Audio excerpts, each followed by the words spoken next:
आप मेरे चैनल पर नए हैं तो मेरे चैनल को सब्सक्राइब भी कीजिएगा। तो सबसे पहली ट्रिक है मेरी पकौड़ी को लेकर। अब बरसात का मौसम है तो ऐसे में तो पकौड़ी बनाना बनता ही है। तो मैंने इसमें चिली फ्लेक्स और नमक डाल दिया है और मैं अब अजवाइन डाल रही हूँ और थोड़ी सी मैंने इसमें हींग भी ऐड की है। आप पकौड़ियों में हींग ज़रूर से ऐड कीजिएगा और 1 चम्मच चावल का आटा भी ज़रूर से डालिएगा। क्या होता है फ्रेंड्स, जब चावल का आटा ऐड करते हैं तो उससे पकौड़ियों में कुरकुरापन आ जाता है। और मैंने ये बेसन ऐड किया है, तो बेसन आप देखकर डालिएगा। ज़्यादा डालेंगे तो थोड़ा सा पकौड़े थोड़े सॉफ्ट बनेंगे और यदि कम डालेंगे तो उससे पकौड़ियाँ क्रिस्पी बनेंगी। तो थोड़ा सा हमने पानी ऐड किया है और इस तरह से चम्मच की सहायता से हमने इसे मिक्स किया है। यदि आपको पानी की ज़रूरत लगे तो ठीक है, नहीं तो मत डालिएगा। और अब मैंने ये पकौड़ियाँ तैयार कर ली हैं। तो बस अब मेरा घोल तैयार है और यदि आपको पतला लगे तो थोड़ा सा बेसन और इसमें और ऐड कर सकती हैं या चावल का आटा भी डाल सकती हैं और चाहे तो आप इसमें थोड़ा सूजी भी ऐड कर सकती हैं। इससे पकौड़ियाँ बहुत ही अच्छी बनती हैं। और मैंने कढ़ाई को रख लिया है और इसमें मैंने सरसों का तेल ऐड किया है। पकौड़ियाँ आप सरसों के तेल में ही बनाएं तो ये बहुत ही टेस्टी बनती हैं। और तेल को हमें तेज़ गरम करना है और गैस का फ्लेम हमें तेज़ रखना है और उसके बाद हमें पकौड़ियाँ छोड़नी है। यदि हम गैस का फ्लेम मंदा रखेंगे तो जो ऑयल है वो पकौड़ियाँ हमारी पी लेती हैं और पकौड़ी होगी। तो अब ये अगली ट्रिक आती है मेरी, जो ये हमारे लकड़ी के बर्तन होते हैं, जैसे बेलन है या कोई स्पैचुला है, तो उनका क्या होता है, लकड़ी बेजान होने लगती है और सूखने लगती है, तो इससे इनकी लाइफ कम हो जाती है। तो इस पर थोड़ा सा ऑयल लगा दें। आप चाहें सरसों का ऑयल लगाएं या ऑलिव ऑयल लगाएं, तो इस तरह से इनकी जो चमक है वो बढ़ जाएगी और इनकी लाइफ भी बढ़ जाएगी। तो इस तरह से आप कर सकती हैं, ये बहुत अच्छी ट्रिक है। अब अगली ट्रिक आती है हमारी बर्तनों में, जो ये छोटी प्लेटें होती हैं। अक्सर क्या होता है कि ये छोटी जो हमारे सामान होते हैं उन्हें हम कटोरी में रख करके इस तरह की प्लेटों को उस पर ढक दिया करते हैं और वो धीरे धीरे सारी हमारे फ्रिज में चली जाती हैं और जब हमें छोटी प्लेटों की ज़रूरत होती है तो हमें किचन में मिलती नहीं है।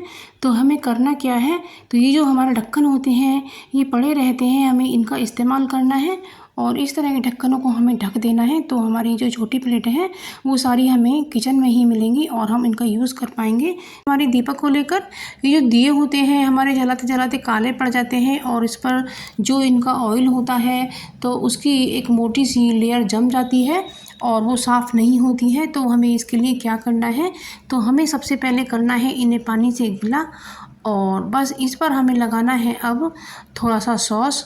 और आप देखेंगे फ्रेंड की जो सॉस है वो बहुत ही अच्छी होती है, उससे हमारे जो दिए हैं बिल्कुल निखर जाते हैं।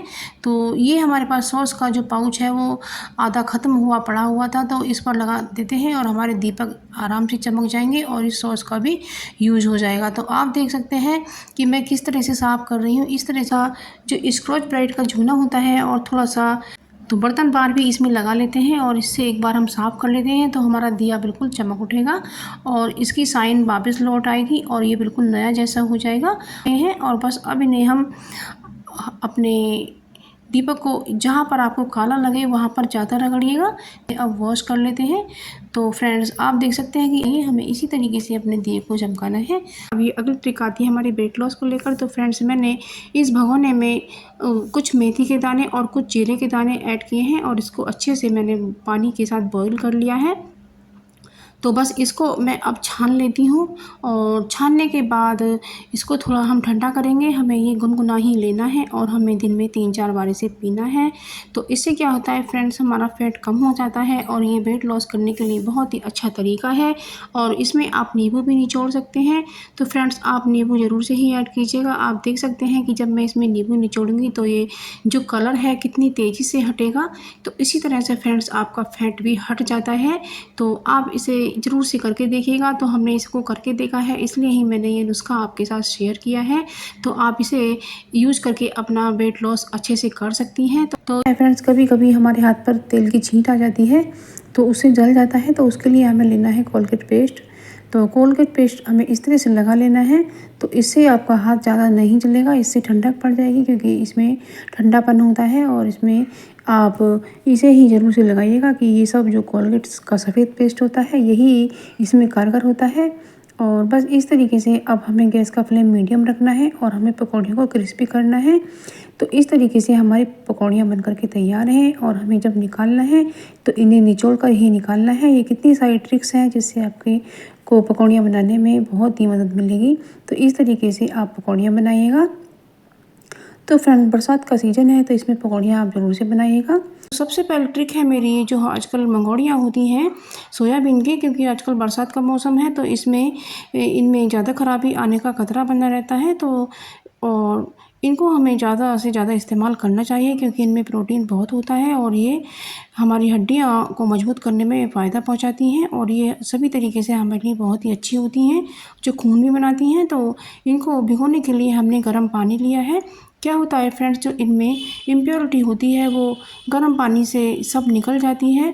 और इसे ऐसा नहीं है कि आप 1 मिनट ही डालें और निकाल दें, कम से कम 5 मिनट तक हमें इन्हें भिगो कर रखना है। और इस तरह से जो इनमें गंदगी फंसी होती है वो सब निकल कर बाहर आ जाती है, तो ये अच्छे से वॉश हो जाती हैं। तो इस तरीके से हमने ये मंगोड़ियों को भिगो लिया है और अब इनको हम अच्छे से वॉश कर लेते हैं। और वॉश करने के बाद में हमने निचोड़ करके अपने इस तरह से प्लेट में रख लिया है। अब आप इसकी सब्ज़ी बनाएं या आप इनको फ्राई करके खाएं या आप इन्हें सब्जियों के साथ भी फ्राई करके खा सकती हैं। तो ये बहुत ही अच्छा नाश्ता होता है और बहुत जल्दी से बन जाता है। तो फ्रेंड, बरसात के मौसम में हमें इन चीज़ों का ज़्यादा ध्यान रखना होता है। पास्ता कचौड़ी को हमने तैयार कर लिया है और उसके अंदर हमने उड़द की दाल वाली फिलिंग भरी है और मैदा हमने घर के आटे से ही निकाली है। और इस तरीके से हम इनको तल लेते हैं। तलते समय फ्रेंड्स हमें थोड़े कम तेज़ ऑयल में इन्हें डालना है तो ये क्रिस्पी बनती है, नहीं तो अंदर से कच्ची रह सकती हैं। और इन्हें मंदे मंदे ऑयल में यानी लो टू मीडियम गैस पर ही हमें फ्राई करना है और इन्हें बिल्कुल समोसे की तरह ही हमें फ्राई करना होता है। और ये बहुत ही टेस्टी कचौड़ियाँ बनी हैं। और फ्रेंड्स, हमारे घर में तो सबने बड़े प्यार से खाई थी। तो आलू की सब्ज़ी और कचौड़ी जब बरसात के मौसम में मिल जाए तो कुछ उसका मज़ा और ही होता है। तो फ्रेंड्स, ये आप भी ज़रूर से बनाइएगा क्योंकि इन्हें देख कर के सबका मन कर आता है। ये ऐसी ही चीज़ होती हैं। आलू की सब्ज़ी और कचौड़ी तो बहुत ही लाजवाब चीज़ है और ये हमने खस्ता कचौड़ियाँ बनाई हैं उड़द की दाल भर के, तो बहुत ही टेस्टी लगी है। तो फ्रेंड्स, आपको पसंद आई हो तो आप मुझे कमेंट सेक्शन में ज़रूर लिख कर भेजिएगा कि आप दुनिया के किस कोने से मेरी ये वीडियो देख रहे हैं। तो मैंने मिक्सी का जो बड़ा वाला जार होता है फ्रेंड्स, उसमें ये चटनी बनाई है क्योंकि जो बड़ा ग्राइंडर होता है उसमें हमारी चटनी सही से नहीं बन पाती है क्योंकि उसके कटर हमारे थोड़े सही नहीं हैं। और इसमें भी बहुत अच्छी चटनी बनती है क्योंकि ये नीचे से छोटा होता है। और मैंने इसमें कैरी का अचार डाला है जो हींग वाला होता है। हींग और नमक और मिर्ची इसमें होती है, चटपटी मिर्ची होती है। और इसमें मैंने थोड़ा जीरा डाला है और थोड़ा मिर्ची पाउडर ऐड किया है। यदि आपके पास हरी मिर्ची हो तो वो भी डाल सकते हैं। और मैंने धनिया पाउडर और सादा नमक ऐड किया है। आप इसमें ब्लैक सॉल्ट भी डाल सकते हैं। और मैंने आधा चमचा इतना ही पानी और ले लेती हूँ, मैंने 1 चमचा करीब पानी डाला है और बस इसको मैं अच्छे से पीस लेती हूँ। अब मैंने ये ग्राइंड कर लिया है। आप देख सकते हैं कि कितनी अच्छी चटनी बनकर के तैयार हुई है। और ये चटनी फ्रेंड्स बहुत ही अच्छी होती है। यदि आप एक बार खा लेंगे ना तो आपको बार बार खाने का मन करेगा। और ये साथ ही साथ आयुर्वेदिक दवाई भी होती है जो पेट को अच्छा रखती है। फ्रेंड्स, कभी कभी क्या होता है कि हमारी एक रोटी या पराठा रात का बच जाता है और हमें लगता है कि हम इसे फेंकने में हमें बहुत दुख सा लगता है। तो कोई खाता नहीं है तो हमें करना क्या है, इसको इस तरह से तोड़ तोड़ करके इसमें हमें दही को ऐड कर देना है। और यदि आपके पास दही ना हो तो आप मट्ठा भी ऐड कर सकते हैं। और इसे थोड़ा देर भिगोने के बाद में इसमें नमक और मिर्ची डाल दीजिएगा। और फ्रेंड्स, सभी इसे प्यार से खाएंगे, ये बहुत ही अच्छा लगता है। तो इस तरीके से आप अपनी रात की रोटी या पराठे का यूज कर सकते हैं, वो बिल्कुल भी ख़राब नहीं जाएगा। तो इस तरीके से फ्रेंड्स मैंने तो अपने बच्चों को दे दिया है या मैं भी खा सकती हूँ, कोई भी इसे खा सकता है। ये बहुत ही टेस्टी लगता है, इसे खाने से कोई भी मना नहीं करेगा। इस तरह से आपकी बची हुई रोटी भी काम आ जाएगी और वेस्ट बिल्कुल भी नहीं जाएगी।